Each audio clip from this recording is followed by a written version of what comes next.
are not his father. Sorry. Oh, Ron, get her. Yeah, calm down, babe. It's okay.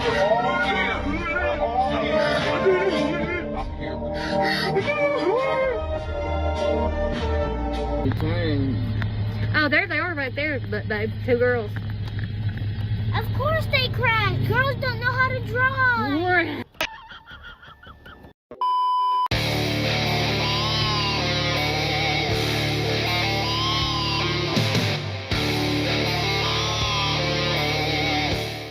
He found out the hard way that disrespecting your husband has consequences. We've got a video for you here today from the Modern King. Don't forget to like and subscribe on your way in, and let's get into it. So you're telling me that a wife has to go to work just like her husband, the same amount of hours, but the husband comes home and he's tired, but the wife has to come home and she still has to cook, clean, do the dishes, do the laundry, make the beds, get everybody in their pajamas, brush everybody's teeth. She has to do all that while the husband just sits down and, relaxes because he's had a long day at work? Yeah, that's what a wife is supposed to do. Okay, so then what is the extra things that you have to do as a husband? I make more money than you. I'm the breadwinner. At least I could come home after a long day and you cooked and cleaned the house. Yeah, but I had a long day too. It's not, just because I might not make as much money as you doesn't mean I'm still not doing something and providing to the family. Okay, if you have a flat tire, who's going to go fix it? Me.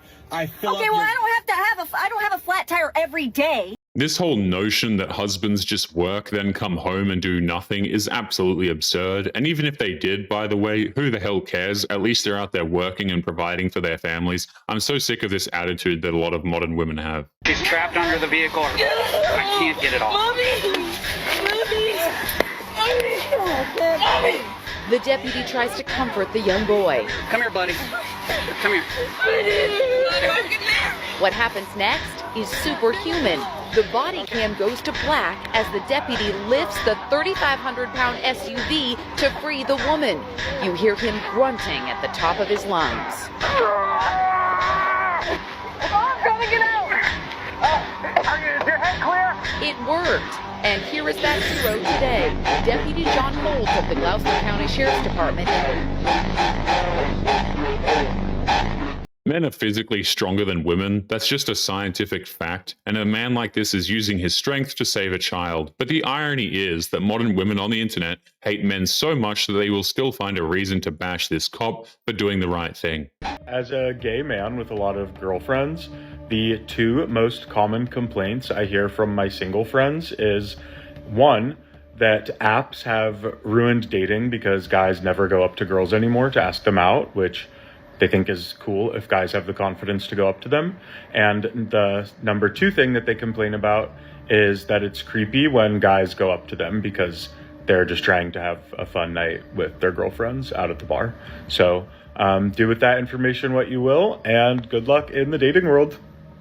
Men can't win when it comes to dating. Modern women only want confident, highly attractive, tall men to approach them, and any other man who goes up to them is just immediately written off as some kind of a villain with bad intentions. It's incredibly insulting, and there's just no point for the vast majority of men anymore. This beautiful woman right here, 7 months pregnant, and I believe the man gets no credit for the work he puts in. Yes, she carries the baby, and she pushes it out. But all the work I put in loosening that thing up for the baby. Andrew, that is so fucking rude. Are you kidding me? He was making a joke, and she decides to turn around and slap him for the entire world to see. That's not only disrespectful, but it just proves the point that women feel like they have the right to be violent towards men the second they hear something that they don't like. Fuck him, Feed, and leave him alone. Things you're doing that are making your husband lose his... When are you coming home? When are you coming home? When are you coming home? He gets home, you're in a bad mood, you take it out on him. Can you unload the dishwasher, please? Oh my god, you're doing it wrong. That doesn't go there. Why did you put that in there? Stop. Can you help with the kids? Oh my god, you're always yelling at her. Why are you putting her to bed? She has 10 more minutes. This is exactly why modern marriages oftentimes are doomed to fail. Even if a husband tries his best to do more around the house, she just gets angry at him for not doing the job quote-unquote right, so she accuses him of weaponized incompetence and makes him even more miserable in the process. I'm telling you, man, you can't even marry or date these damn women. Babe, I miss you. You work too much. Can you please come home? Oh my God, I want this new bag. I want this new car. I want this new house. And Sarah from down the road has a brand new Ford Explorer, Bronco, whatever. I don't fucking know. Do you see the theme? Do you see the pattern? The same things you ask him for in help are the same things you're him about. The sad truth is that a man will most likely do everything he can to make his woman's life as easy as possible, but at the same time, if his efforts are met with insane amounts of ingratitude, then he's going to shut down. There's no point in working if it's just going to make things worse for him. You are in a marriage where every single door you turn to, every single time, you're wrong, you're wrong, you're wrong, you're wrong, do this, do that. I would flip the to and stop helping. I wouldn't help you do chores. I wouldn't help you with the kids, because if you are going to ask for my help, I don't want to hear you. And men do not go to work just to pay for a stupid that doesn't get you anywhere in life or that you don't need. Stop being unthankful. Go tell the man thank you for whatever he does and just shut the fuck up. That's the problem with a lot of modern marriages. There's nothing wrong with showing some appreciation towards a man for everything that he does to help, but modern wives act like a thank you is just impossible to give. As soon as I was drunk, I wanted to take my clothes off, and I wanted people touching me and talking to me and taking me places. Like, I wanted it. He was like the best high school boyfriend you could possibly have. Drunk actions are sober thoughts, like, know what I'm saying? Any girl that goes out partying and gets drunk, the goodie inside them goes out the window, know what I'm saying? So keep your bird at home, because if she wants to go out, shows you what type of bird she is, know what I'm saying? Stay woke in the streets, You gotta love how women like this try to use excuses like, oh, I was drunk, so it shouldn't matter, or oh, I was highly emotional, so it shouldn't matter, or you did this, so it shouldn't matter. None of these things actually matter, guys. If the woman did the action, then that's what counts, right? It doesn't matter if she was inebriated at the time. Suing your pastor. Yes, I'm suing him because he divulged what I told him in confidence, which was that I was unfaithful to my husband, and he went ahead and told my husband, who promptly divorced me and kicked me out of the house. So why is it your pastor's fault that you cheated on your husband? I thought what I had told him was in confidence, and I was looking to him for emotional help. I couldn't afford a therapist, so I thought, I'm depressed.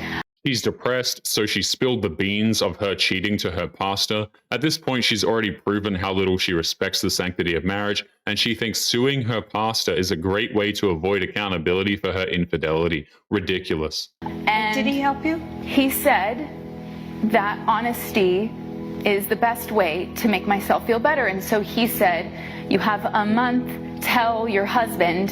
Then one day they met at the gym, and Pastor Hall just says that I was unfaithful, and then my husband comes home in a fury, and that was it.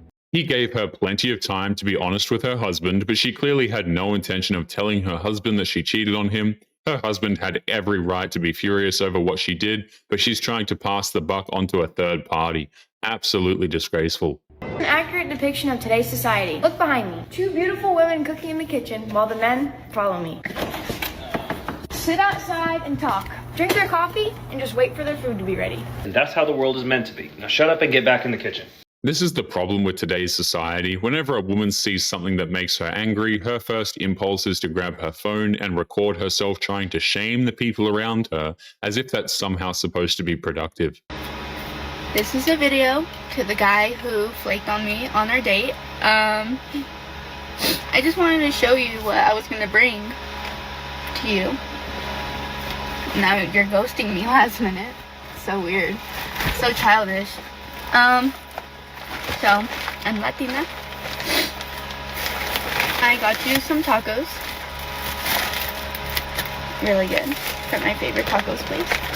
I made you some homemade horchata.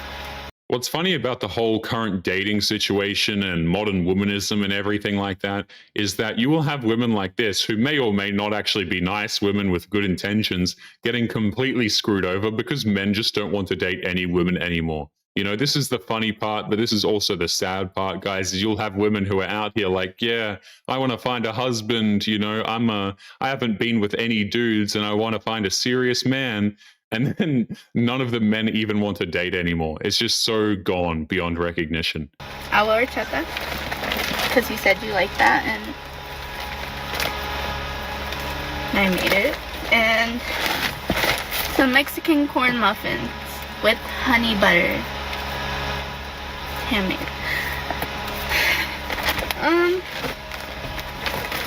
You know, let me know why you ghosted me. That's crazy.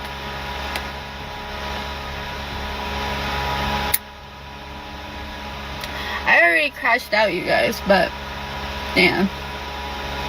You can only imagine how that shit feels. All you had to do is answer the phone. When the dating market got destroyed, the good men had no choice but to walk away for their own protection. That left the players and the perverts to take over, and this is the end result of what happens. But if he's paying the mortgage so that you can use the money that you make to get your nails done, your hair done, have the occasional TJ Maxx run, get a coffee every now and then he's still providing for you. He's putting a roof over your head, and it gives you the freedom to do the other little girly things that you want to do. And gratitude is a really lost virtue in today's society, especially amongst women. Like, for some reason, we think that we're entitled to millions of dollars and vacations 24/7 and buying anything we want and just spending all the money we want. And that's just not reality. Modern women just expect a man to show up with the modern woman's ideal lifestyle. She expects to be able to live a stress-free life of endless spending, and they refuse to compromise on what they want at the expense of a man's hard work. And if this is something that you're struggling with, like you look at your husband and think that he's not enough, and the money he makes is not enough, and the job he does is not enough, and the work that he does is not enough, and you look at your life and you say that it's not enough and the things you have are not enough, and you want to spend more money and you want to have more things, number one, I would encourage you to take a few days, weeks, or months off of social media. Like, get tapped into your reality and not other people's 1% reality that's on social media. And the second thing I would say is to practice gratitude out loud and saying things and saying, I am grateful for, thank you, God, for this, and speaking it out loud. Modern women think that showing gratitude is some sign of weakness or something. That's why they'll find an excuse to disregard the things that men do for them. It's all about power dynamics with them, and this is just why men end up not doing anything at all, because what's the point? But anyway, guys, we are going to be leaving today's episode there. Don't forget to subscribe on your way out. Click this video that's up on the screen now if you want to see more. Take care of yourselves, and I will see you all in the next one. Peace.